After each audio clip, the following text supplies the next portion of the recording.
Well, very good afternoon. We are right now joined by a very special guest, the man well known as the Metro Man, E. Sridharan.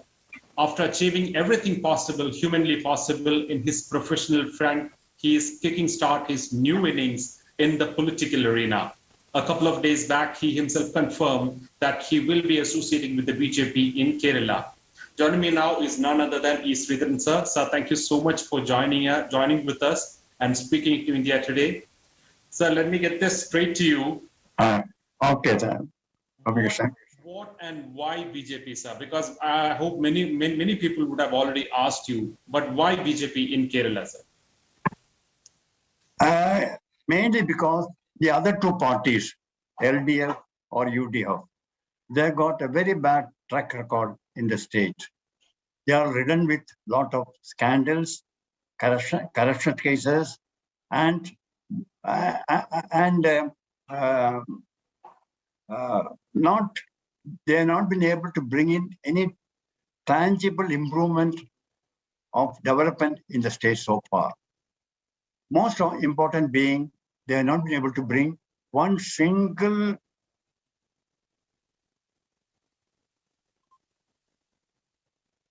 Please, sir, go ahead, sir. You are not able to hear, is it? Yes, sir, I am able to hear. Please go ahead.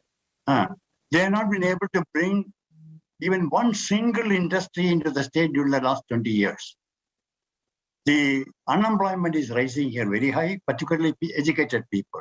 Industries have to come. So these two parties have failed totally in governing the state. I thought a different party is required, and BJP is the natural choice. And there's a party. The other problem was both these parties were always fighting with the center, and they were not able to get the center on board for many of the schemes and proposals. BJP, if it comes, they will have a good rapport with the center, and many development works can be taken up. Many industries can be brought to the state. With that intention only, I decided to join BJP. Sir, you have been in this field of infrastructure development, be it for the government level or even for other sectors, for over 60 years now. And you have seen multiple governments at the center, be it the BJP, be it the Congress or other governments for that matter. But what specifically attracted you to the BJP? Is it that ideology of the party, or is it the leadership skills of a person like Narendra Modi? What actually attracted you, sir? Both, I would say. One is Narendra Modi as a lead in the party. The other is BJP itself, because I've been part of I have not been officially or technically a part of BJP at all. But I am a BJP sympathizer right from the beginning. Particularly, I started my career when I was a student. I was actively involved in RSS activities. I was involved. And then naturally, this is growing into the BJP. And I feel BJP kinds of people who are upright, who passionately love their country. They want to do things for the country. Naturally, my choice is to join only BJP. And so now talking about joining BJP, and we are just months away from an election in Kerala. I hope you are willing to contest in this election. I hope you have made that clear to the party leadership, or the party leadership. Yes, that is the intention of entering into politics, to contest the election, certainly. And party has also welcomed it. So where do you see yourself in 2 or 3 years after joining politics, or maybe 2-3 years down the line? Where do you see yourself as a politician, as a chief minister or as a governor? Certainly not as a governor.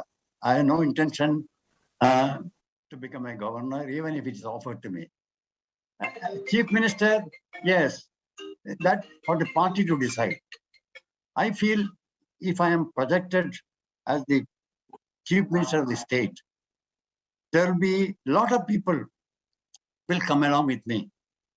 There will be a landslide switch over to BJP by many people, particularly people who are not happy with the two other governments. And with that, BJP can have sufficient number of seats. They can come to power. This is my personal assessment.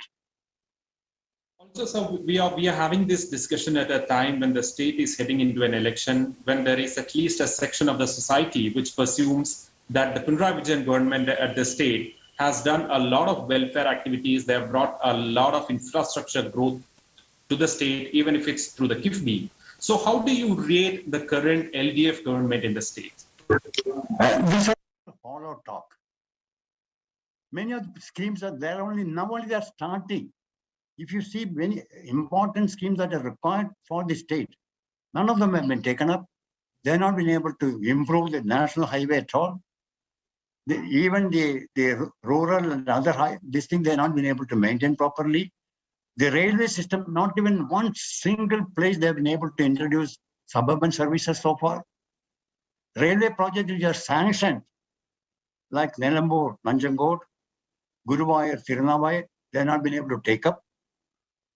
Where have they brought the development in the state? Except constructing a few houses, that too with the money given by the government of India or borrowed. Or giving free rations and to get votes, doing certain things, which again with borrowed money or with the government of India support. I don't think they have brought any good infrastructure upgradation in the state during the last 5 years. One single project to show me which they have started and completed. Most of the projects completed are all started by the other government, Congress government earlier. Okay, so because you specifically mentioned about the other government, let me also ask you, why not the UDF or the Congress for that matter then? That is because they don't have still a proper rapport with the government of India. They will not be able to get any support from government of India for many of their schemes. And that government is also riddled with so many scandals. So many cases are against them.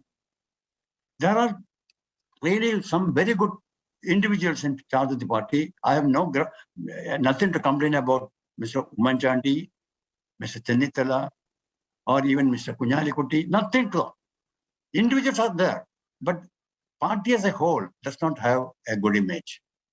Hi everyone, Preeti Chaudhary here. Hope you like this video. For latest news and analysis, like and subscribe to the India Today YouTube channel. And don't forget to press the bell icon to stay updated. Thank you for watching.